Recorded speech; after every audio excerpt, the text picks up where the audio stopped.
Have you ever felt as if no matter how hard you worked, prosperity slipped away like sand through your fingers? You tightened your grip. You toiled with all your might. Yet when you opened your palm, you found only emptiness.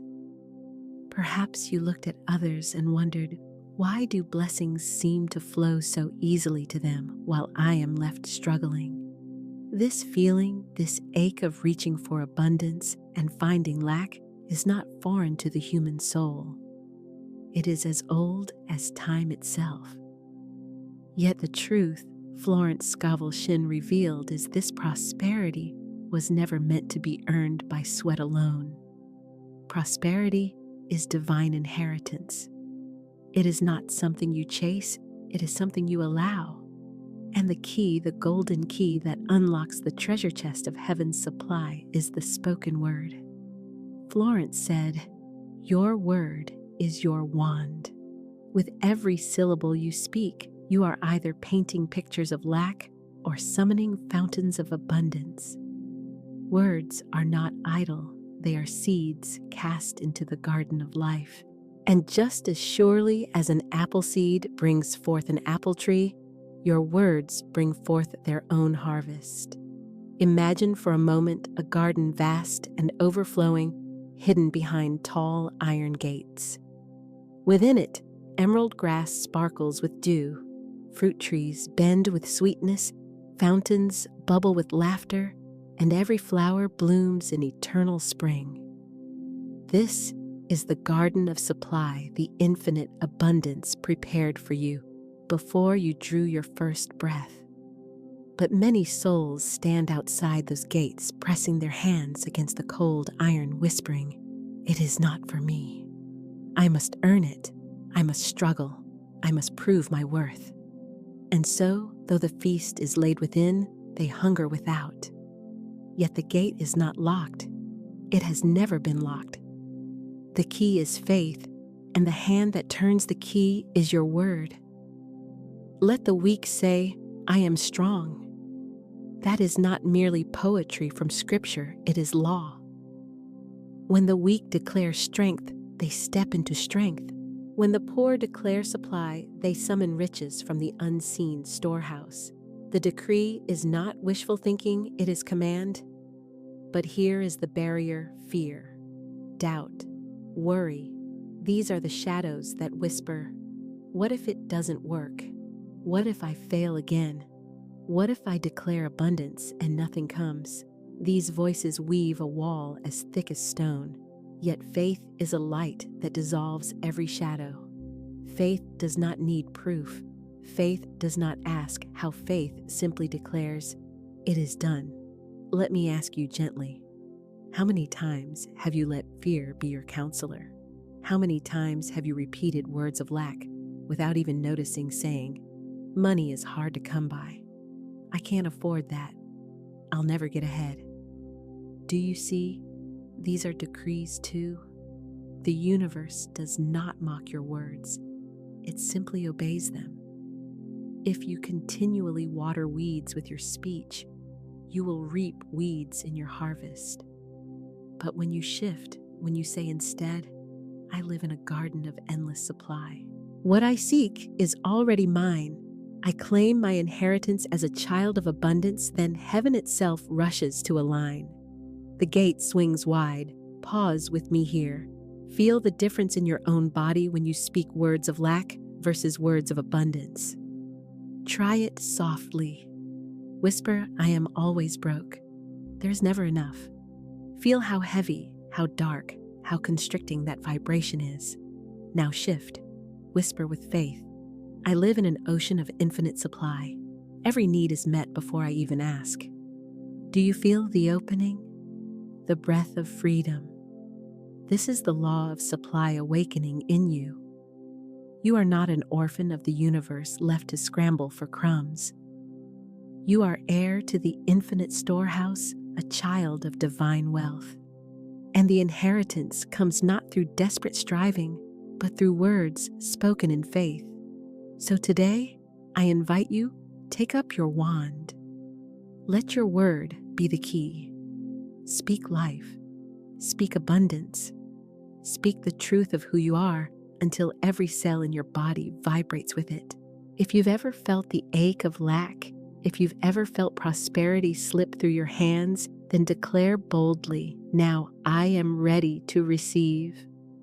Say it, write it, comment it, stamp it on the fabric of the universe with your faith-filled decree. For your word is your wand, and with it, you open the gates of abundance. In the beginning, when the earth was without form and void, and darkness stretched across the deep, there was only one action that set creation into motion. God spoke. He did not sketch plans or toil with tools. He did not labor or sweat. He spoke, and worlds were formed. Let there be light, and light flooded existence. From the invisible breath of the word, creation unfolded. Florence Scovel Shinn taught that this same power rests upon your lips. Words are not mere descriptions of what already is, they are commands, decrees that summon the unseen into the seen. To say I am is to call forth. To declare I have is to place a demand upon the invisible storehouse of supply. Your word is not commentary, it is causation. Pause and feel the depth of this. Every word you utter is like a seed alive with destiny. A seed does not resemble the towering tree it will become. An acorn looks nothing like an oak. A grain of wheat does not mirror the golden fields it promises. Yet within it lies a blueprint encoded with certainty. So too, your decrees may not look like the harvest you expect, but within them, the tree of your future is already contained. Consider the story of Thomas Edison. History remembers him as the man who gave the world the light bulb, but the road to that invention was paved with thousands of failures. Newspapers mocked him, rivals sneered, and even friends doubted. Yet Edison did not describe failure. He declared vision. He spoke of light before light ever glowed. When others saw darkness, he decreed illumination. And that spoken vision guided him through setback after setback, until the invisible became visible and the world itself was changed. What guided Edison is the same principle available to you. The spoken word creates worlds. Without it, the invisible remains dormant potential. With it, the unseen stirs, takes form, and steps into reality. Perhaps you wonder, but what if I speak and nothing happens? Child of Spirit, the moment you decree, something does happen. A vibration is set in motion. A seed is planted in the soil of the universe. Do not dig it up with doubt. Let it germinate. Water it with faith. Guard it from the weeds of fear. For in due season, you will see the harvest. Think of the farmer who plants a seed. He does not stand over the earth demanding instant fruit. He knows that beneath the soil, unseen forces are at work. Roots are stretching, cells are dividing, life is stirring in secret. So too, when you decree abundance, though you may not see it at once, heaven is moving. Supply is rearranging. The soil of the unseen is already alive with growth. Florence would remind us, do not watch the shadows, watch the light. Do not keep your eyes on lack. Keep them on the word you have spoken. Hold fast to the decree, for it is shaping worlds in silence. Let me ask you, what words have you been sowing? Have you been planting thorns of doubt or seeds of abundance? Have you been saying, nothing ever works out for me? Or have you been saying, everything I desire flows to me in divine order? The harvest always reveals the seed. Change the seed, and you change the harvest. This is why Scripture declares, let the weak say, I am strong. It does not say, let the weak confess their weakness. It does not instruct, let the poor describe their poverty. No, It commands the weak to decree strength, the poor to decree supply. Because the spoken word creates worlds. Let me share a vision with you. Imagine you are holding in your hands a single seed. To the eye, it seems so small, so fragile, almost nothing. But within it, unseen, is a mighty tree branches stretching toward heaven, roots deep in the earth, fruit-feeding generations. That seed carries forests within it. So too, when you speak a word, I prosper, I thrive, I flourish. Though it may seem small upon your lips, within, it is a world bursting to unfold. Edison held the seed of light in his words, and the world reaped illumination. You hold seeds of abundant joy, health, and love. What harvest will you decree? Pause now and speak aloud with me. I am a creator with my words. My decree shapes my reality. I speak abundance, and abundance appears. I speak life, and life flourishes. I speak supply, and supply flows in divine order. So it is, and so it must be. Did you feel that shift in your chest as you spoke it? That is the stirring of the seed. That is creation responding to your command. Do not underestimate the power of a decree spoken in faith. It can outlast circumstances, override appearances, and call forth miracles. Words spoken with belief are not fragile, they are eternal. So today, speak boldly. Do not describe your world as it is, command the world as it shall be. For your spoken word creates worlds. And if this truth has resonated with you, if it has awakened a spark in your spirit, share it with someone who needs to remember the power of their words. Let them hold the seed as you now hold it. For one decree can change not only a life, but a generation. Have you ever watched a child laugh without worry, their hands open, their eyes full of expectation, as if the world itself were a fountain of gifts pouring endlessly toward them? That is the natural state of the soul, trusting, open, free. But somewhere along the journey, shadows creep in. Fear whispers, "What if there isn't enough?" Doubt murmurs, "What if I fail?" Scarcity hisses, "You must cling, you must hoard, you must fight for every scrap." And so the garden of supply becomes clouded. The fountain that once flowed with ease seems to dry. The banquet table is still laden with bread and fruit, but a veil of fear blinds the eyes, and the soul starves while sitting at the feast. Florence Scovel Shinn spoke of fear as the jailer of abundance locking the gates with invisible chains. Faith is the liberator swinging them wide. The difference between living in lack and living in plenty is not outer circumstance, it is inner decree. For one who speaks in faith will see doors open, while one who speaks in fear will walk in circles, never entering. Picture this. You stand before a crystal clear spring water, bubbling up from the depths of the earth. It is pure, abundant, endless. Yet someone takes a vial of poison and drops it in. Only one drop, but it spreads, clouding the water, making the whole stream bitter.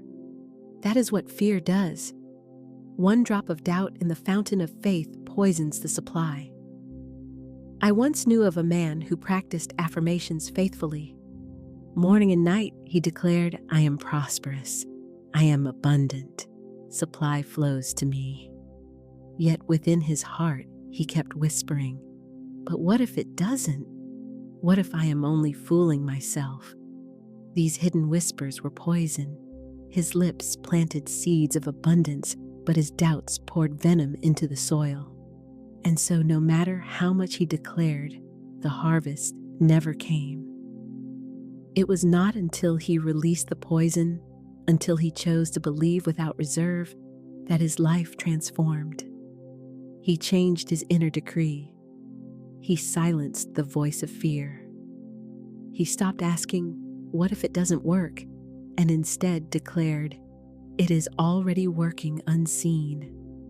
Within months, doors opened, opportunities appeared, debts dissolved, and abundance overflowed. Not because the world suddenly became generous, but because he removed the poison of doubt. Do you see how it works? Faith and fear cannot occupy the same space.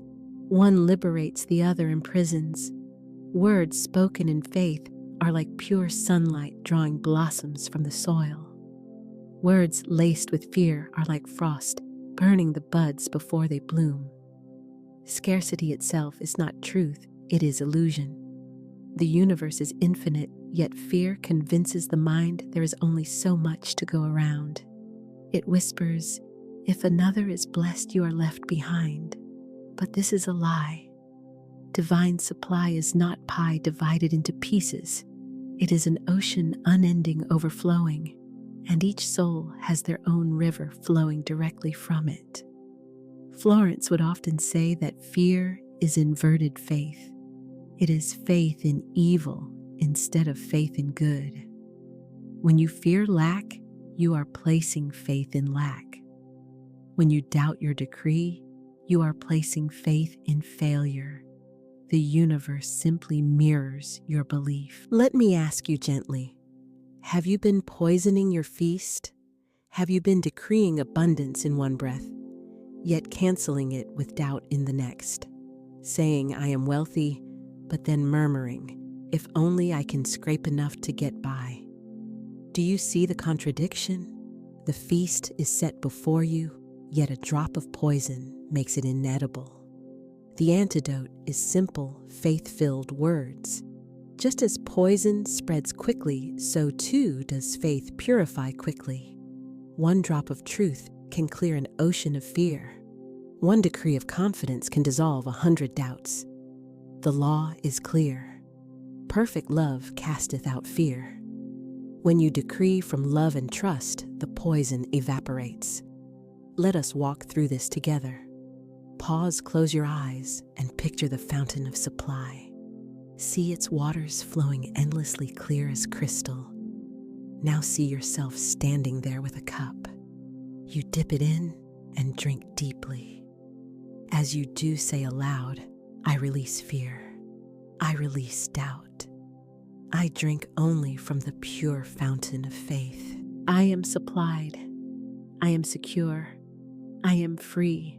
Do you feel the shift, that tightening in your chest loosening, that knot of worry unraveling? That is fear dissolving. That is faith rising. Remember, the jailer only had power as long as you agreed to remain in the cell. The moment you speak differently, the lock clicks open. The prison vanishes. Scarcity was never real. It was only a shadow cast by fear. From this moment on, choose your decree carefully. For every whisper of fear, answer with a shout of faith. For every doubt, declare twice as boldly, "I release fear. I claim faith." Write it, speak it, comment it. Stamp it into the ethers with unwavering voice. "I release fear. I claim faith." This is the antidote, the medicine, the purification of the poisoned stream. With it, you open the gates wide once again and step into the flowing river of abundance that has always been yours.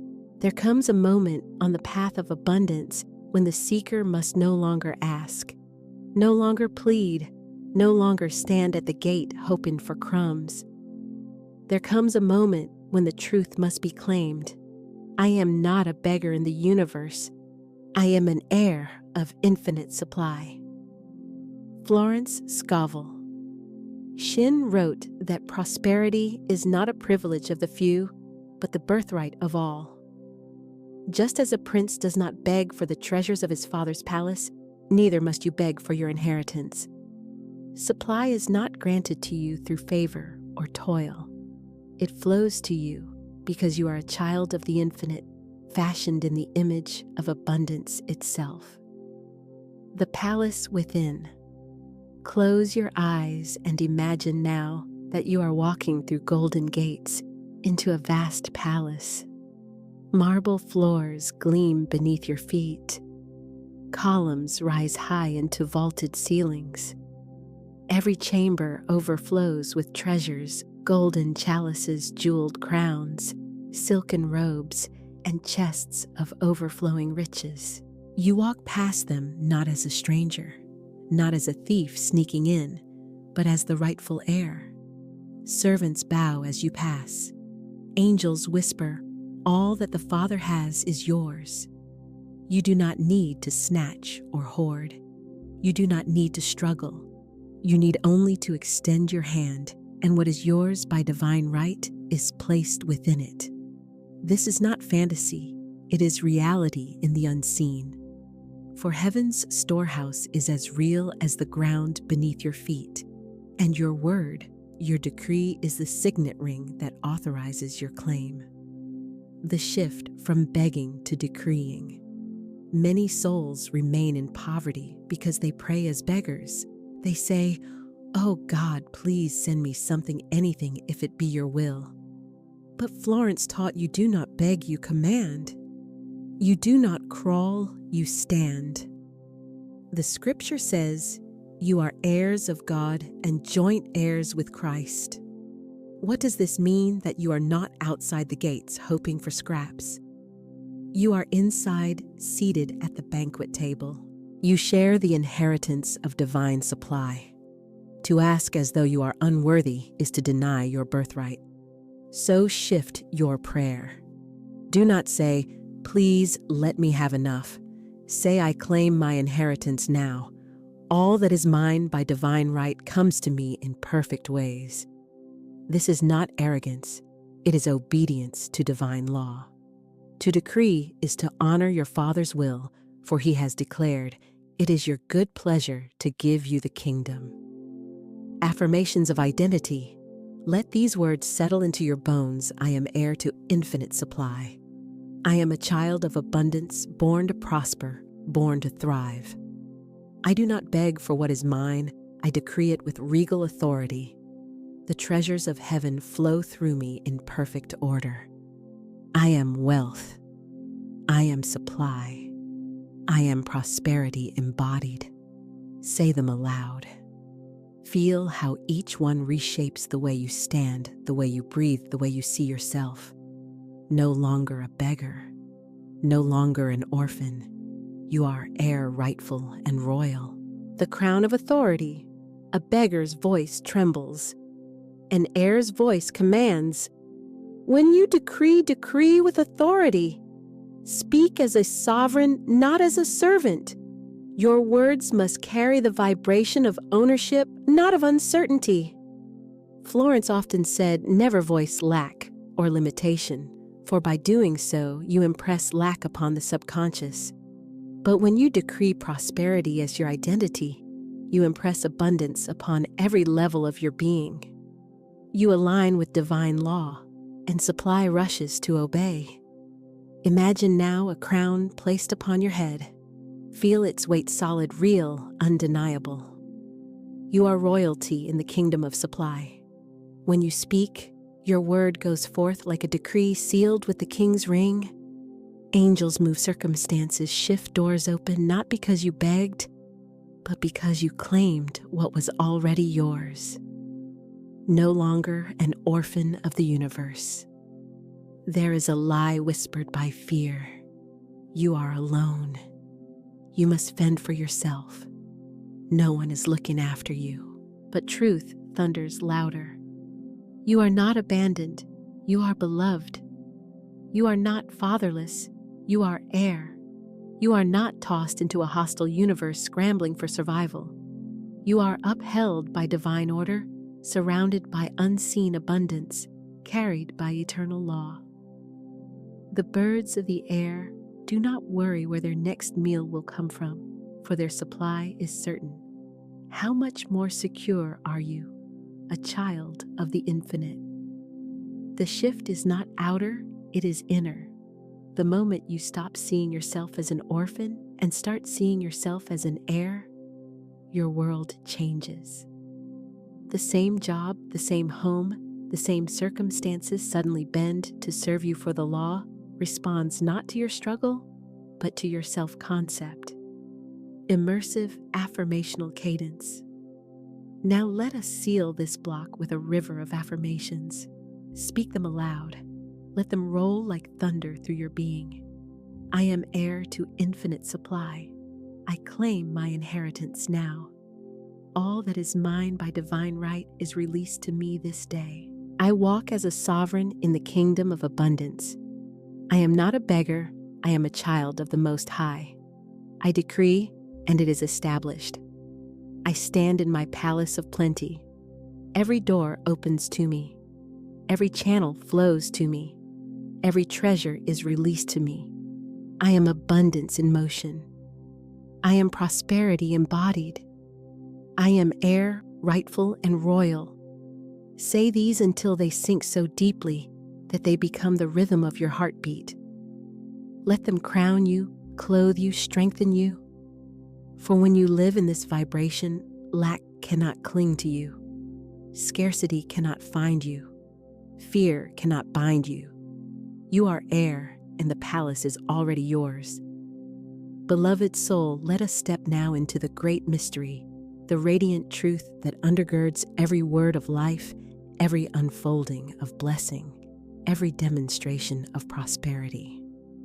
There is an invisible warehouse of supply, a storehouse so vast, so overflowing, so perfectly stocked with every good and perfect gift that no human imagination can measure its dimensions. And yet this warehouse is not far away, not hidden in some unreachable corner of the universe. It is closer than breath, nearer than your heartbeat. It is within you, and it is all around you, for it dwells in the unseen realm of spirit. Imagine for a moment that you are standing before immense golden doors, doors that shine like the sun at dawn. As they open, you behold a hall so vast it seems endless. Row upon row shelves stretch higher than mountains laden with treasures. Here lies health in radiant abundance, glowing like crystal light. There sits opportunity shimmering like silver rivers ready to be poured into your life. Further along, stacks of peace, joy, love, and wisdom await, carefully prepared for you by divine mind. And yes, there is money in this warehouse, sparkling, unending, multiplying like waves upon the shore. This is no fantasy. This is no dream. This is reality in the invisible. For as Scripture declares, faith is the substance of things hoped for, the evidence of things not seen. Faith is the key to this warehouse. Words are the command that summons forth its treasures. Every thought, every decree you make in alignment with divine law sends forth an order to this great storehouse, and the delivery is inevitable if you but believe. Think of a catalog. You do not walk into a warehouse to gather each item by hand. Instead, you flip through a book, you place your order, you speak or write what you desire. The items are not created in that moment, they already exist. They are simply waiting to be claimed. So it is with your blessings. Healing is not created when you ask for it. It already exists in fullness within the infinite. Money is not manufactured because of your need.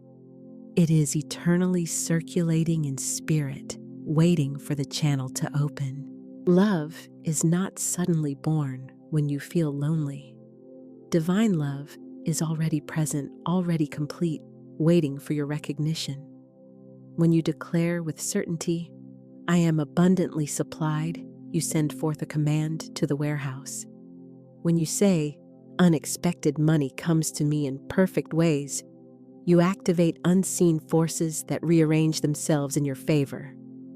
Words are your order slips, faith is your signature, and the infinite warehouse fulfills every righteous request without fail.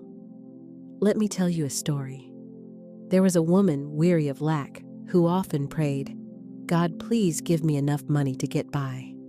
And indeed, her life reflected exactly that she always had just enough to get by. One day, she was guided to shift her words. Instead of begging for survival, she began declaring, "I walk in abundance. My warehouse is full. Supply flows to me in rivers of plenty." At first, her outer life seemed unchanged. But within weeks, opportunities appeared, unexpected checks arrived, and doors long closed swung open. What changed? Not the warehouse. It had always been full. What changed was her recognition, her willingness to place a new order through the power of her word. The greatest tragedy of humankind is not that the warehouse is empty. It never is. The tragedy is that so many stand outside the golden doors, never daring to enter, never daring to order what is already theirs by divine right. They believe in lack, and so they receive lack. They decree limitation, and so limitation marches into their lives like a faithful servant. But oh, when the soul awakens, when a man or woman realizes that heaven's storehouse is already theirs, when they dare to speak words of prosperity with boldness, life itself rushes forward to confirm their decree. Let us anchor this truth deeply now. Your warehouse is full. Your supply is waiting. Your words are the key. Say it with me. My warehouse is full. I receive with joy. My words are containers of divine substance, and they deliver to me every good and perfect gift. Feel the power of those words echoing through your being. See the invisible shelves shimmering with light. Know that nothing is withheld, nothing is delayed, nothing is denied. The only question is, are you willing to receive? You may ask, but how will it come? Through what person, what job, what opportunity? Beloved, that is not your concern. The warehouse delivers through countless channels. Your task is only to order with faith, to speak with assurance, to expect with joy. Divine mind knows the swiftest, safest, most perfect path. Do not limit the infinite with your small imagination. If you decree supply comes only through this one channel, you bind the river. But when you declare supply is unlimited, channels are endless, and I receive in perfect ways, the warehouse arranges delivery beyond your wildest dreams. Let me share another image with you. Picture a great library filled with books. Every volume contains a story already written, complete from beginning to end. When you select a book and open it, you are not writing the story, you are simply choosing which one you will experience. The warehouse works the same. Every possibility is already written in the language of spirit. Every version of your prosperity is already alive. By your words and faith, you choose which book to open, which story to live. There is no poverty in the warehouse. There is no sickness in the warehouse. There is no loneliness, no failure, no despair. Those belong only to the realm of illusion, born of fear, born of false decree. In the divine storehouse, there is only life, and life abundantly. Today, let your words align with truth. Let your affirmations become keys that unlock treasures. Say aloud often and with conviction, my warehouse is full. I receive with joy. Supply flows to me now in perfect and abundant ways. And as you say it, do not strain, do not beg. Speak as one who knows. Speak as a child of the infinite who walks freely into the Father's house and takes what is theirs. The warehouse is not guarded by gatekeepers who question your worthiness. You are already worthy. You are already heir. The doors open at your word, so let us close this block with joy, with faith, with certainty. The invisible warehouse of supply is real. It is overflowing. It is yours. And today, you have begun to walk its golden aisles. Write in the comments, "My warehouse is full, and I receive with joy." Beloved one, now that we have walked through the great invisible warehouse of supply and glimpsed the treasures awaiting us, we must turn to the art of receiving. For though the warehouse overflows, though every blessing is already prepared, there is a law more subtle than ordering. It is the law of non-resistance.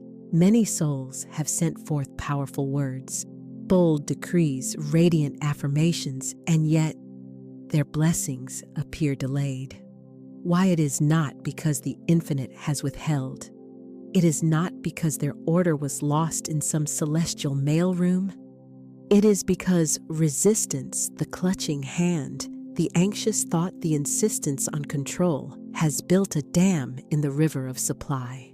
Picture a river flowing down from the mountains, pure, sparkling, unstoppable. This river represents divine substance, the life force of spirit pouring blessings into your world. Now imagine a man building a dam of doubt across this river. He stacks stones of worry, logs of fear, sandbags of impatience. The river still flows, for divine supply never ceases. But instead of reaching his fields in gentle streams of abundance, the water builds up behind his dam, growing stagnant, swelling with pressure, seeking another path. Some water may trickle through, but the full flood of prosperity is withheld not by God, but by his own resistance. This is what happens when we cling, when we demand, when we attempt to dictate how, when, and through whom our good must come. We block the natural flow, we delay the inevitable harvest. We push against the current of divine order, and in that pushing, we tire our souls. Non-resistance is not passivity. It is not lying down and letting life trample over you. No, non-resistance is active faith. It is the posture of one who knows beyond shadow of doubt that the good they seek is already theirs. It is the calm surrender of the farmer who plants seeds in spring and does not dig them up each morning to check their progress. It is the quiet confidence of the traveler who boards a train and does not question at every mile whether the engine is still pulling. Non-resistance is not laziness, it is divine assurance. Let me tell you a story. There was once a man eager for success. He believed in affirmations, and each day he declared, "I am prosperous, I am successful. My wealth flows quickly." But after each declaration, he would rush about and worry. He forced himself into deals that were not aligned, pushed upon doors that remained closed, and exhausted himself with frantic effort. The more he strained, the more failure he tasted. At last, in weariness, he surrendered. He whispered, "God, I release this. I trust you to bring my good in perfect ways." Within weeks, without struggle, a friend introduced him to an opportunity that matched his talents perfectly. Success flowed to him not through force, but through alignment. His blessing had been ready all along. It was his resistance, his desperate clinging, that delayed the delivery. Now compare this with a woman who faced the same desire. She too affirmed her prosperity, but then she let go. She blessed her current situation, even though it was not yet ideal. She carried a spirit of gratitude in her heart, and when opportunities came, she discerned calmly, choosing only what felt guided. Within a season, her prosperity blossomed with ease. She had mastered the art of non-resistance, and the river of divine supply flowed freely through her life. Beloved, hear this truth. Resistance delays, but surrender accelerates. Delays are never punishment. They are preparation. When your blessing seems withheld, ask yourself, am I damming the river with fear, or am I allowing divine order to prepare a greater path? I recall a woman who longed for marriage. She affirmed daily, "I am happily married to my perfect partner." But year after year, no suitor came. She began to despair, thinking perhaps the law did not work for her. Yet one day, she prayed differently. She said, "Spirit, I release control. I trust your perfect timing. If he is not yet here, it is because you are preparing both him and me for greater love." Within months, she met the very man who would cherish her heart. They had lived in the same city for years, but until both were spiritually ready, their paths had not crossed. Delay was not denial, it was divine choreography. When we resist, we say with our actions, "I do not trust." But when we let go, we declare, "I trust so deeply that I need not control a single detail." That is the language of faith. Let me give you another picture. Imagine you are holding a bird in your hand. If you clutch too tightly, the bird cannot fly and it suffers. If you open your palm, the bird rests in freedom, and yet it chooses to stay, for it knows it is safe. So it is with your blessings. Clutch, and you strangle them. Release, and they come gladly resting upon you in perfect freedom. Non-resistance is also the art of blessing delays. When you are in the waiting season, bless it. Say this delay is divine preparation. My blessing is ripening. I rejoice in the timing of spirit. For impatience uproots the seed, but trust waters it. Let us take a moment together here and now to release. Breathe in deeply. Feel the river of life flowing. Exhale and let go of worry. Let go of timing. Let go of the how. Speak softly, "I let go and trust divine order." My blessings flow to me with ease. I release resistance and rest in faith. Yes, beloved, that is the art. Do not dam the river. Do not clutch the bird. Do not dig up the seed. Trust the invisible. Trust the unseen. Trust the God who sees the end from the beginning. For when you release, the warehouse delivers more swiftly than you dreamed possible. When you surrender, doors open without struggle. When you let go, the current of divine order carries you exactly where you are meant to be. And so I say to you now, if you are ready to release control, if you are ready to stop damming the river, speak it boldly, "I let go and trust divine order." If you're ready to release control, type, "I let go and trust divine order." Beloved soul, we have walked together through the warehouse of supply, and we have learned the art of letting go so that the river of blessings may flow freely. Now, we must step into the radiant law of gratitude, blessing, and multiplication. For gratitude is the sunlight of spirit. It is the golden warmth that causes every seed of blessing to sprout, every river of supply to swell, every opportunity to blossom.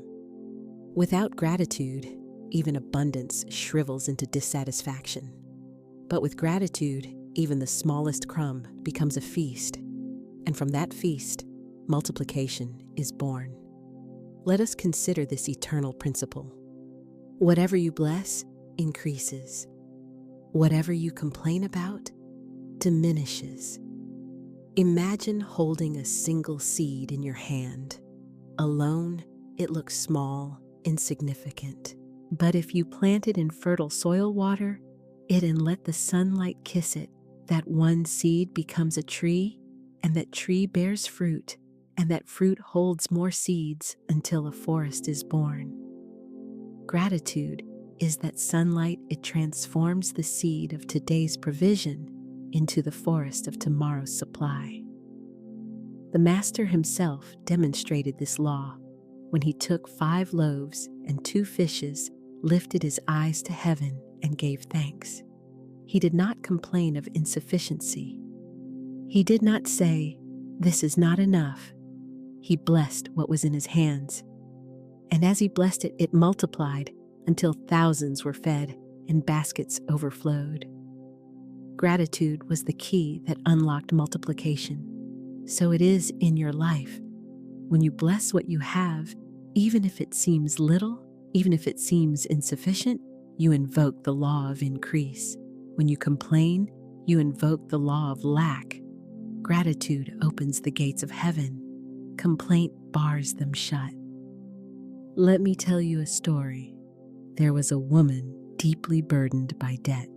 Each month, the bills piled higher, and each month she sighed, groaned, and spoke words of despair as she opened her mail. One day, she came across the teaching, "Bless your bills. See them as evidence that supply is flowing, that services have been rendered, that circulation is alive in your life." At first, this seemed absurd to her. How could she bless what weighed her down? Yet she decided to try. The next time a bill arrived, instead of saying another burden, she said, "Thank you, God, that I have electricity to light my home. I bless this bill, and I bless the supply that pays it." She did this with every debt, every expense. Slowly, her fear dissolved into peace. And then something remarkable began to happen. Her debts diminished. Unexpected income flowed. Opportunities to increase her earnings appeared. Within a year, her debts were gone. The act of blessing shifted the energy, and multiplication followed. Beloved, do you see gratitude is not just polite manners? Gratitude is a spiritual magnet. It draws increase unto itself. The grateful soul becomes like a beacon signaling to the universe. Here is fertile soil. Here is good ground for more blessings. Consider also the opposite. When we complain, when we murmur, when we focus on what is missing, we become poor stewards of what is already given. The universe hears our complaint and responds. If you do not appreciate what you have, why should more be given? Complaint shrinks the harvest. Gratitude expands it. Picture the sun shining on a field. One farmer rejoices, saying, "Thank you for the light that grows my crops." Another farmer grumbles, "It is too hot, too bright." To the grateful farmer, the sunlight brings multiplication. To the complainer, the same sunlight becomes a curse. The condition is the same. The attitude changes everything. Let us pause together now. Take a deep breath.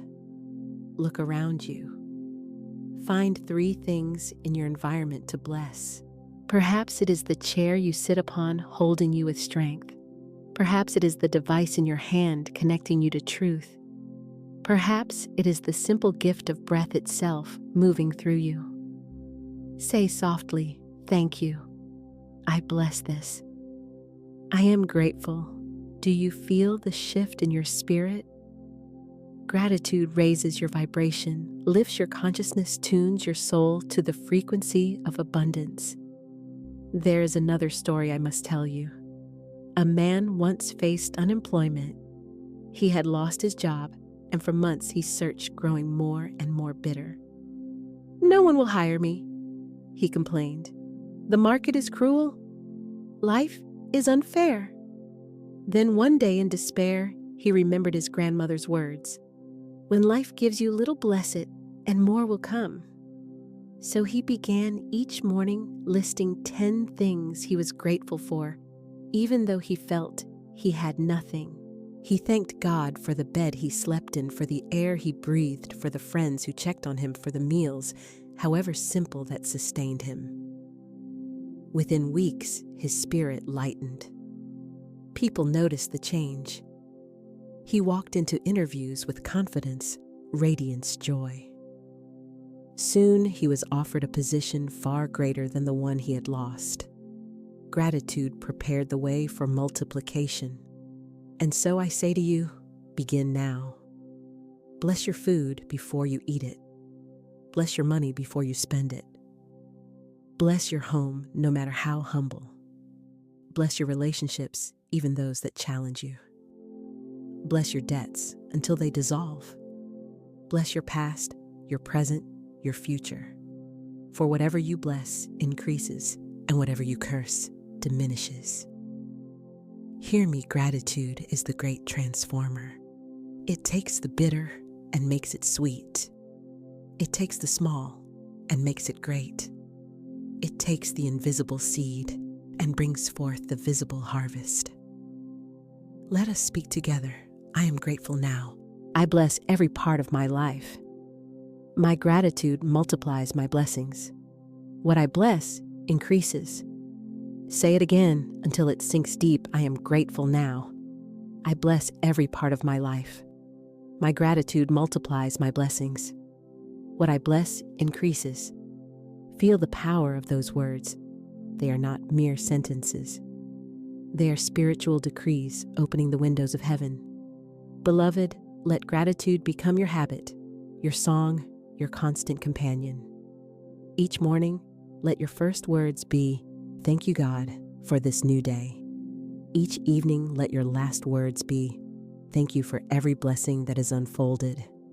Walk through life with eyes open to beauty, lips quick to bless, and a heart eager to multiply. For the law is unfailing. Gratitude opens the door. Blessing multiplies the supply.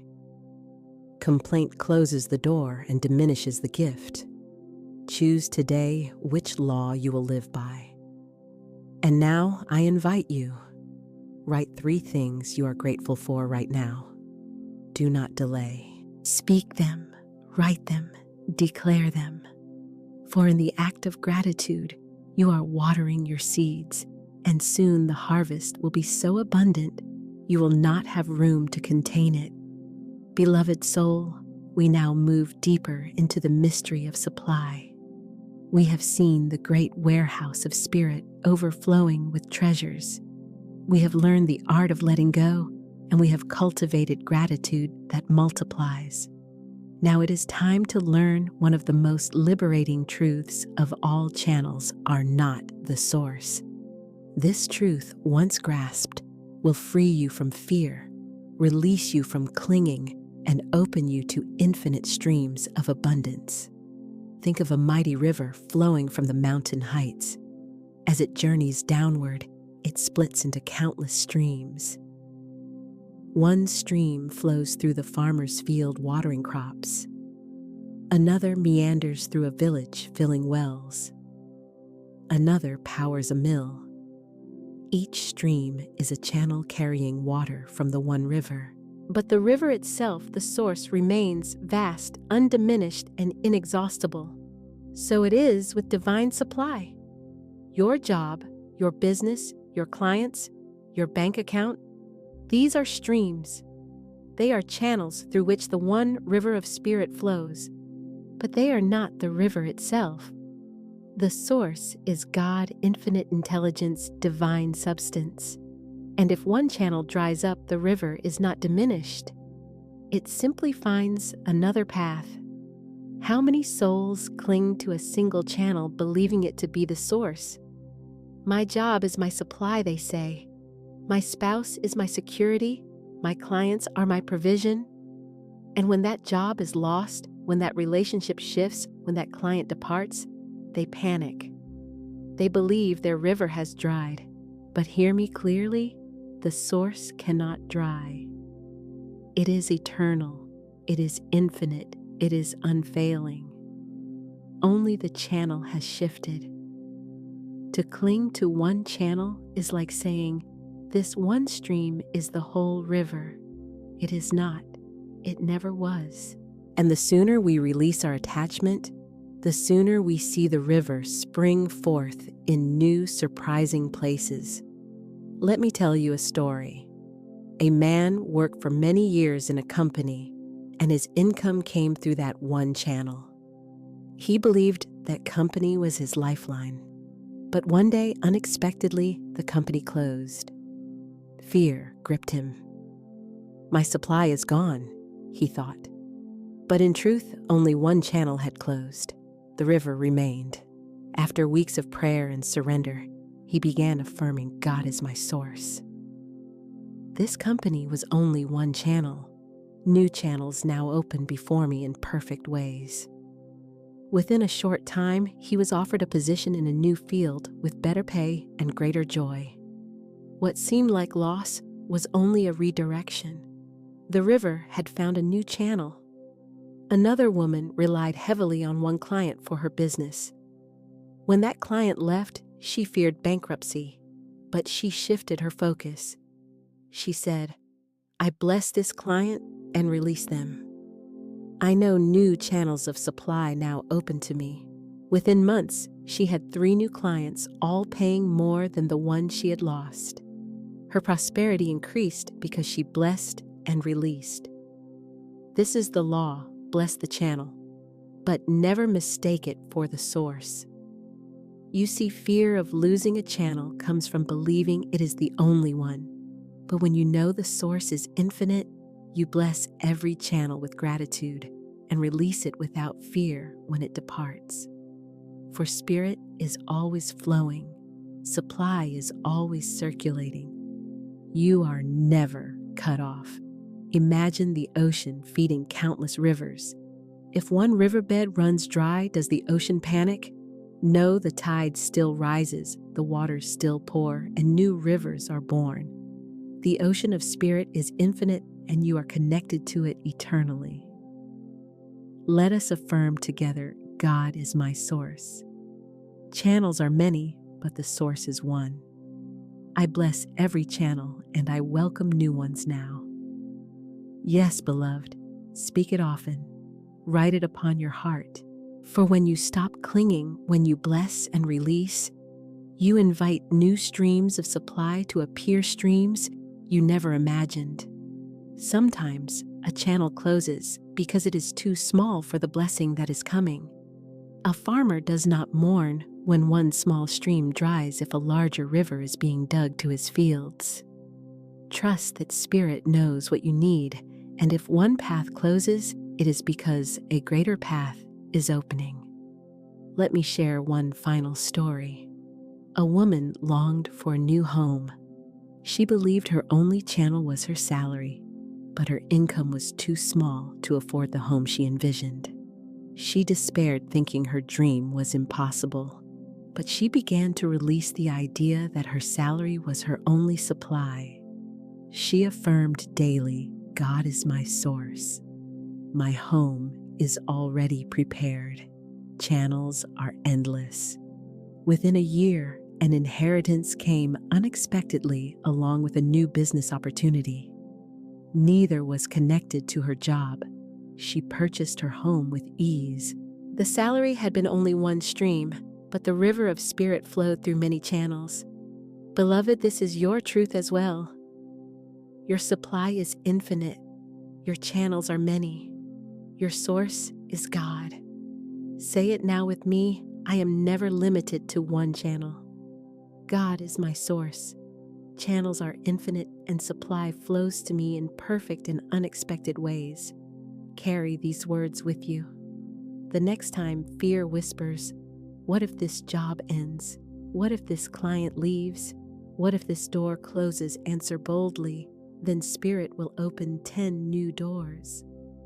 The river is endless. The channels are many. I am safe in the source. Remember, the river does not belong to the stream. The stream belongs to the river. So too your job, your clients, your investments. They belong to the infinite river of spirit, which cannot run dry. And now, I invite you share this truth with someone who feels stuck in one channel.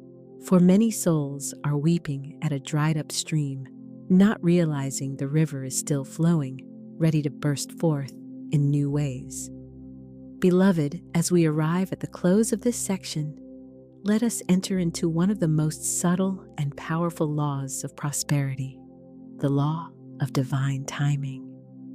For every blessing in the warehouse, every stream from the river of supply, every seed you have planted in gratitude moves toward you not a moment too soon and not a moment too late, but in perfect and precise timing.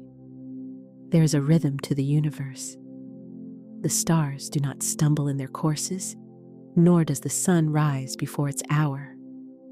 The tide does not rush ahead of the moon's pull, nor does the seed burst from the soil before it has ripened beneath the earth.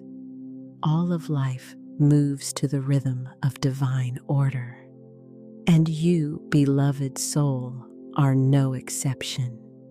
Yet how often the human heart grows impatient. Why has my blessing not come? Why is my prayer unanswered? Why do I wait while others receive?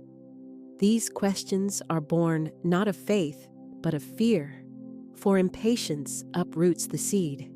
Impatience is the hand that digs in the soil each morning to check the sprout, not realizing that such meddling delays the growth.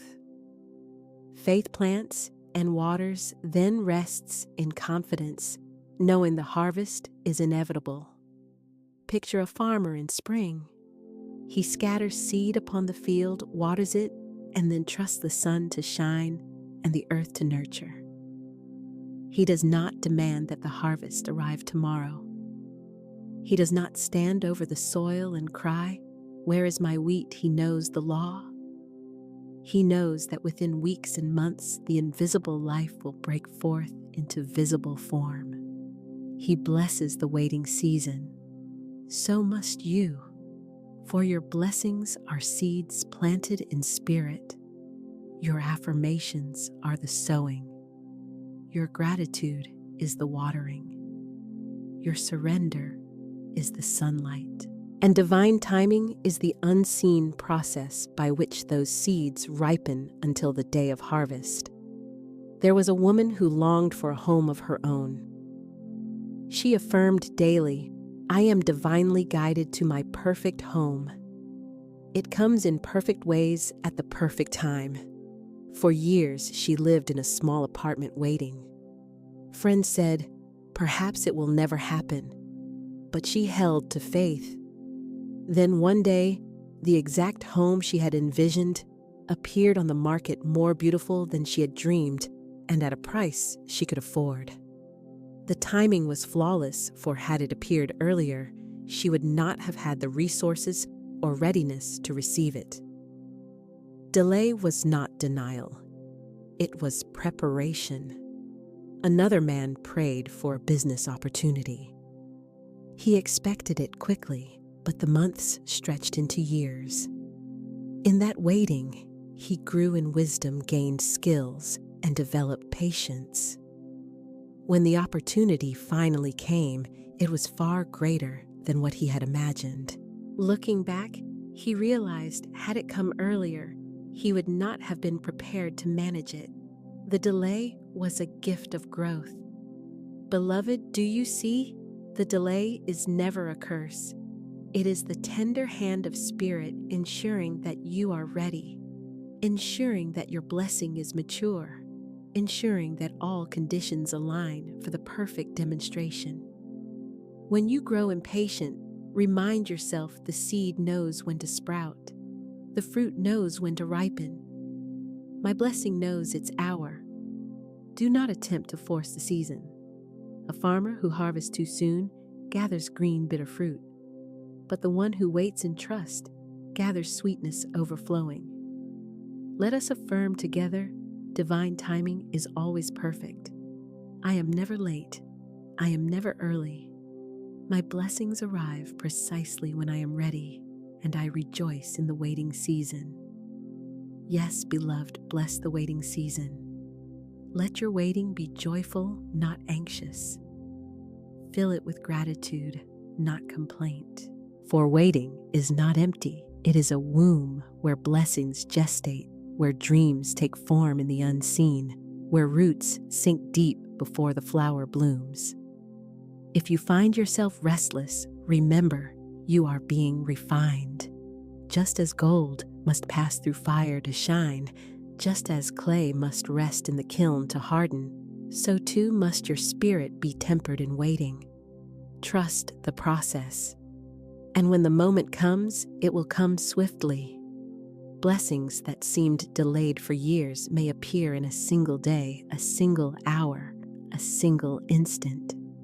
Suddenly the fruit is ripe. Suddenly the door swings wide. Suddenly the warehouse delivers its gift. You will marvel at the timing, and you will say, "It could not have been earlier nor later. It was perfect." So now, beloved, release your impatience. Rest in faith. Trust the law. Know that all is unfolding in perfect and precise timing. Say it with me one final time in this teaching. I bless the waiting season. I trust divine timing. My harvest is sure, my blessing is certain, and it comes at the perfect hour.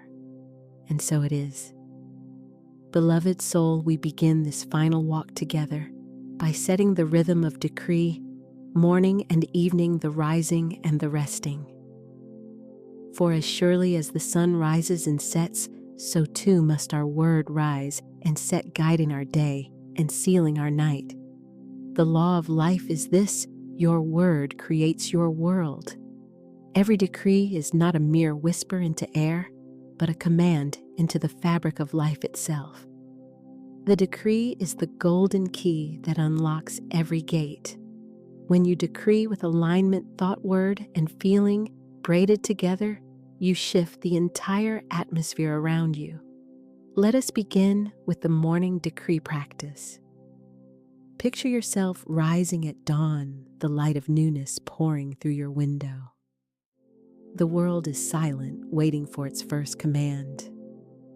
You place your hand over your heart and speak. This is the day the Lord has made. I walk boldly in abundance.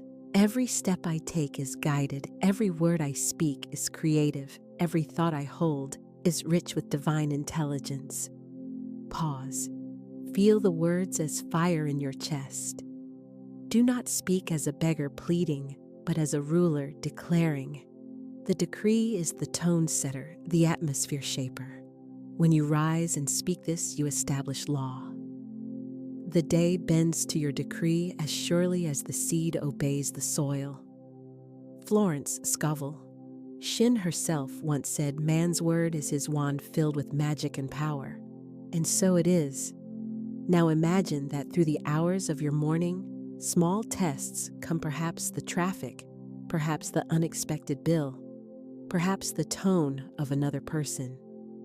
Instead of falling into the net of reaction, you return to your decree. I walk boldly in abundance.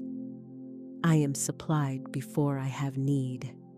Nothing is withheld from me, for I walk in divine favor. You speak it until the frequency of lack cannot touch you. And when evening comes, you close the day with power. For the last word of the day is as important as the first. In the silence of night, the subconscious soaks in what you decree. So you lay upon your bed, you release the worries of the day, and you whisper, "I rest in divine supply. I sleep in perfect peace. I awake renewed in strength and multiplied in abundance." This decree becomes your lullaby. Angels carry it into the deep chambers of your mind, weaving it into your dreams. The next day rises already aligned. Now let us practice together in a rhythm of decree. As I speak, repeat in your heart or aloud. If you can, I decree abundance now. I decree health now. I decree peace now.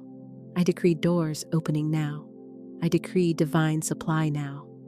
I decree harmony now. I decree that what is mine comes to me with ease and speed. I decree that all resistance is dissolved. I decree that I am a magnet of blessings. I decree that everything I touch prospers.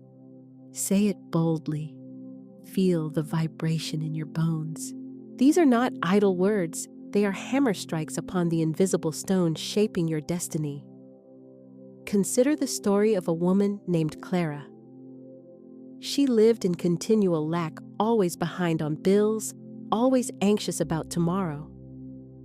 One day, she discovered the decree practice. At first, she felt foolish speaking words of wealth while her pockets were empty, but she persisted. "Every morning, I am divinely supplied. My wealth flows freely. I walked boldly in abundance. For weeks, nothing seemed to move. But then small streams began an unexpected refund, a friend repaying an old debt, a new client reaching out. Soon the streams grew into rivers and her business flourished. Clara testified later. It was not that the world changed. It was that my decree shifted my vibration, and the world had to follow. Beloved, the decree bends the world. It is not magic of chance. It is the divine law of demonstration. Let us deepen this practice with breath. Breathe in abundance. Hold it. Speak, I receive. Breathe out fear. Release it. Speak, I let go. Again, breathe in decree, I walk in wealth. Breathe out decree, I walk in peace.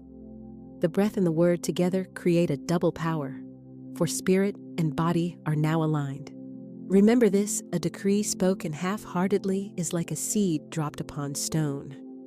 But a decree spoken boldly with feeling is like a seed planted in fertile ground. It cannot help but sprout. Therefore, never mumble your truth. Declare it with authority, with certainty, with joy. Even the angels lean close when a soul speaks with faith. Heaven rushes to fulfill it. And now I call you to join in the sacred rhythm. When morning rises, decree life. When evening falls, decree peace. Throughout the day, decree abundance. This is the holy habit of rulers, not beggars. I decree that for you from this day forward, the word will be your daily staff, your sword, your shield. Beloved soul, if this practice has stirred you, declare it in community. Comment, I decree abundance now. Speak it, write it, live it. The decree multiplies as it is shared. Beloved soul, let us move deeper. For decrees are mighty, but they are not fragments to be spoken in panic. They are rhythms to be lived in. Faith is not an emergency measure. Faith is atmosphere. Faith is oxygen. Too many treat faith as a rope to grasp only when the flood rises. But faith is the very river that carries you daily. Faith is not for the storm only. Faith is for the sunshine. Faith is not for the hospital only. Faith is for the morning walk, the laughter of children, the writing of letters, the daily bread. Imagine faith as the very air around you. As you breathe, you inhale it. As you exhale, you release doubt. You do not question the oxygen around you. You do not wake and wonder, will there be air to breathe today? You simply breathe. So must faith be so constant, so sure, so natural. Close your eyes and picture yourself walking through the day wrapped in faith. Faith clothes you like a garment. Faith surrounds you like sunlight. Faith steadies you like earth beneath your feet. Every phone call is answered with faith. Every decision at work is guided by faith. Every conversation in the home is bathed in faith. Faith becomes the rhythm. You walk, you breathe, you move in it. There was once a family who lived in continual tension. The father worried for work, the mother worried for health. The children absorbed the atmosphere of fear. Every conversation circled lack. Every prayer sounded like pleading as though God were reluctant to bless. But one day, they shifted. They heard the teaching that faith is not crisis medicine, but daily air. So they began to speak differently. At breakfast, they decreed, "This house is filled with supply." At dinner, they gave thanks not for what they hoped for, but for what they already believed was theirs. We thank you that abundance surrounds us. We thank you that peace dwells here. We thank you that doors are opening now. Within weeks, the atmosphere of the home changed. Laughter returned. Worry dissolved. Opportunities began to open. The father received a promotion. The mother's health strengthened. The children began to excel. Why? Because faith shifted from emergency use to daily rhythm. The whole household began to breathe faith like oxygen. Let me guide you into that breathing now. Place your hand upon your heart. Breathe in slowly and whisper, "Faith fills me." Hold the breath. Feel the assurance settle. Exhale and whisper, "Fear leaves me." Again. Inhale, "I am carried by faith." Exhale, "I release all doubt." Continue this rhythm until your very body remembers that faith is not distant, it is present, it is breath, it is life. Now let us decree together, not as outsiders begging for scraps, but as heirs living in rhythm with divine law. I walk in faith. Faith goes before me. Faith opens the way. Faith makes crooked places straight. Faith supplies every need. Faith guards my home. Faith prospers my hands. Faith heals my body. Faith is my rhythm, my air, my life. Say it until the pulse of faith is louder than the pulse of fear. Beloved, faith is not favoritism. It does not come to some and not to others. It is a universal law, like gravity, like breath. The birds of the air trust in it. The lilies of the field rest in it. And you, child of the infinite, are invited to walk in it every hour. Do not wait for trouble to remember faith. Let it be your song in sunshine and in rain. When you rise, faith. When you labor, faith. When you laugh, faith. When you sleep, faith. And here is the secret: as you live in rhythm with faith, you become immune to sudden fear. Storms may rise, but you will not grasp wildly for a rope. You will already be breathing in the atmosphere of assurance. This is why the scripture declares, "The just shall live by faith," not survive by faith, not scrape by with faith, but live, walk, breathe, rejoice, build, prosper in faith. Beloved, let me leave you with this decree, one you may write upon your heart. Faith is my breath. Faith is my song. Faith is my atmosphere. I live in rhythm with faith, and therefore I live in constant abundance. Yes, make it personal. Speak it aloud. Write it in your journal. Place it upon your mirror. For as you rehearse it, it becomes your atmosphere. Beloved soul, let us walk now into one of the most liberating truths of divine abundance. The law works for all without favoritism. Prosperity is not a prize handed to the chosen few, nor is it a gift reserved for the privileged. It is the natural outworking of divine law, available to every soul who aligns with it. The sun shines upon the farmer's field, whether the farmer is rich or poor, young or old, seasoned or beginner. The rain falls on all who stand beneath the sky. The law of sowing and reaping does not pause to ask if the one sowing is worthy. It simply fulfills itself. So it is with the law of prosperity. Whoever decrees, whoever believes, whoever walks in faith will see demonstration. There are many who doubt this, who say, "Surely abundance is not for me. Surely I am disqualified. My past disqualifies me. My mistakes disqualify me. My lack of education, my lack of connections, my lack of resources, surely I am left out." But I tell you today, the law does not consult your past. The law does not weigh your education. The law does not check your bank account before deciding if it should flow. The law is impartial. It responds only to alignment, to decree, to faith. The soil does not ask if the seed belongs to a prince or a pauper. If the seed is planted, watered, and nurtured, the soil gives increase.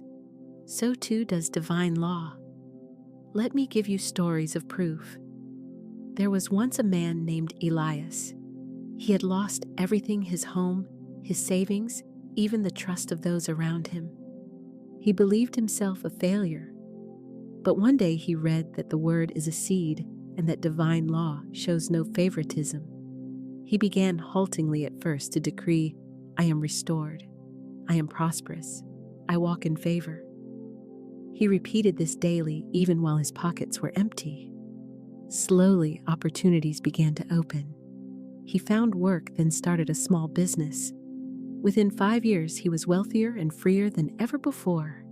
He said, "It was not I who made it happen.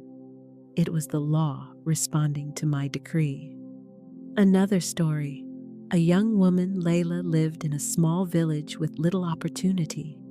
She was told abundance was only for those in the cities, for those with education and connections. But she began to practice daily decree, "I am supplied. I am led. I am prosperous where I stand." Within months, doors opened for her to start a craft business online. Orders poured in from around the world.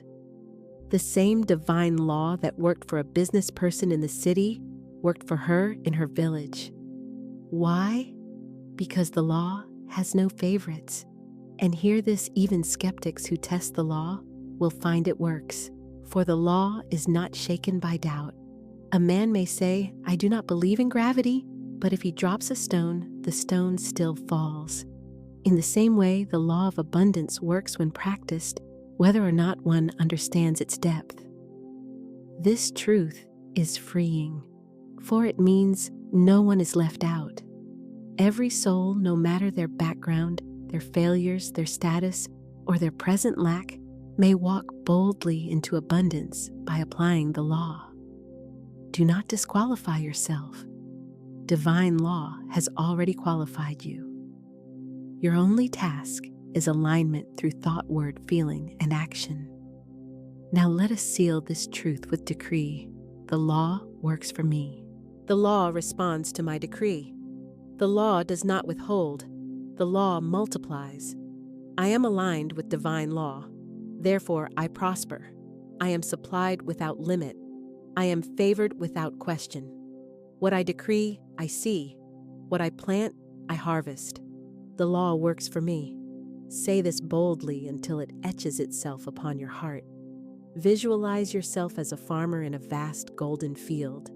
You scatter seed words of decree, thoughts of abundance, feelings of gratitude. The sun shines evenly. The rain falls gently, and soon the field ripens with harvest. This is the law, impartial, unfailing, unchanging. Now pause and imagine with me every doubt you've ever carried, every thought that said, "Not for me," dissolves like mist before the rising sun. See it vanish. See yourself standing tall in the field, heir to the harvest, clothed in favor. You are no less than any other soul. You are fully included in divine abundance. Beloved soul, we now step into one of the sweetest laws of abundance, the joy of giving and the circulation of wealth. For abundance is not meant to be hoarded. Like a river, it must flow. A river that refuses to flow becomes a swamp, stagnant, heavy, lifeless. But a river that circulates gives life to every bank it touches, and in given life, it renews itself again and again. So it is with wealth. When we give joyfully, we set circulation into motion. We release the flow and prove to the universe that we are not afraid of lack. Giving is not loss, it is multiplication. Consider the story of a widow who had but one coin. Fear told her to hold it tightly, but faith whispered, "Circulate it." With trembling hands, she gave her last coin to another in need. That very evening, an unexpected visitor came with a gift that sustained her for months. The flow returned to her multiplied, for she had proven to herself and to life that she trusted the circulation of divine supply. Hear me well, giving is not about the size of the gift, but the spirit of the heart. One coin given in faith may open more windows of supply than 1,000 given in fear or pride. And giving is not only money, it is time, kindness, encouragement, skill, a listening ear, a prayer, a smile. When you circulate joy, joy returns to you. When you circulate encouragement, encouragement surrounds you. When you circulate wealth, wealth finds its way back multiplied. Imagine a circle of hands, each passing blessings to the next. None leaves empty-handed, for as each gives, each receives. This is divine circulation. Let us practice a decree together. I give joyfully. I circulate freely. I am not afraid of lack. As I give, I receive multiplied. As I circulate, I am renewed. My giving opens rivers of supply. I bless, and I am blessed. I release, and I am replenished. Feel the joy of it as you speak. Giving is not loss, it is proof of abundance. It is the song of the wealthy soul. Consider this image. You stand beside a mighty river. You cup your hands, draw water, and pour it upon the thirsty ground. Does the river diminish? No. In truth, more water rushes in to fill the space, and the ground you watered springs forth with fruit. So it is when you give. You cannot outgive the river. The more you circulate, the more life you release, and the more the flow increases. I recall the story of Miriam, a woman who feared she never had enough. Each time she earned, she clutched her money tightly, terrified it would vanish. And vanish it did. Unexpected expenses always arose, draining her savings. One day, she heard the teaching of circulation. With trembling faith, she decided to tithe a portion of her income. At first, her mind screamed, "You are losing," but her heart whispered, "You are circulating." Within months, opportunities arose: discounts, gifts, new clients, promotions. She found that the more she gave, the more flowed back. She said later, "I learned that giving does not reduce me, it proves me. It proves I trust divine supply." Beloved, giving is not duty, it is delight. It is joy. It is laughter flowing from the soul. Do not give with gritted teeth, give with dancing feet. For the joy is the magnet that multiplies. Even the smallest gift given with joy opens doors. Even the smallest kindness circulated freely expands the flow. Let us decree this together once more, sealing it upon the heart. I am a joyful giver. I am a river of supply. My giving circulates and multiplies. I never lack, for I live in divine flow. I give, I receive, I rejoice. Beloved soul, we have journeyed together through the gates of decree, the rhythm of faith, the impartiality of divine law, and the joyful circulation of wealth. Now we stand at the summit, the culmination, the crowning moment, walking boldly as an heir of the kingdom. For what use is knowledge if it is not lived? What use is truth if it is not embodied? It is time to walk, not as a beggar hoping for scraps, but as an heir clothed in abundance, carrying the seal of divine inheritance. Imagine with me you stand in a golden field at dawn. The horizon glows with endless light. Every stalk of wheat bows as though in honor of your presence. You walk barefoot upon the earth, yet the ground itself seems to sing with each step you take. Birds circle overhead. The air is fragrant with provision, and everywhere you look, supply stretches to infinity. This is the true picture of your inheritance. Not lack, not struggle, not begging, but overflow. For the kingdom is yours by divine decree. Hear me now. You are not tolerated. You are celebrated. You are not barely surviving. You are thriving. You are not cast out. You are invited in. You are heir of the infinite child of the Almighty Partner in divine law.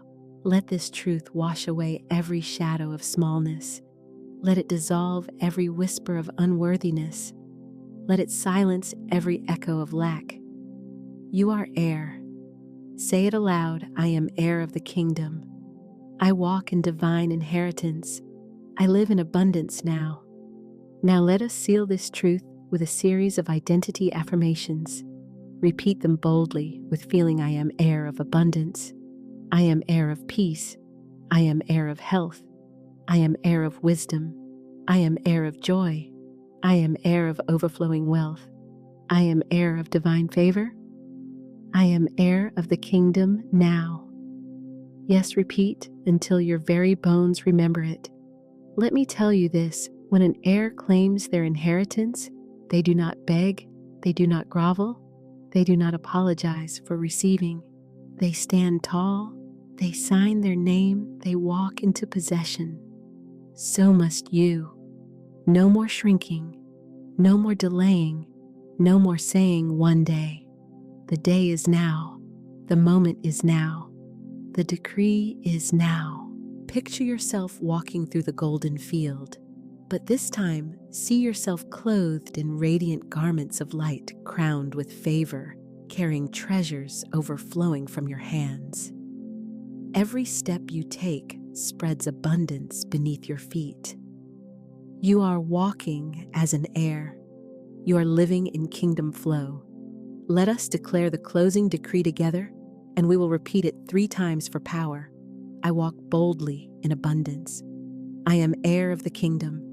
My supply is endless, my path is radiant, and my inheritance is now.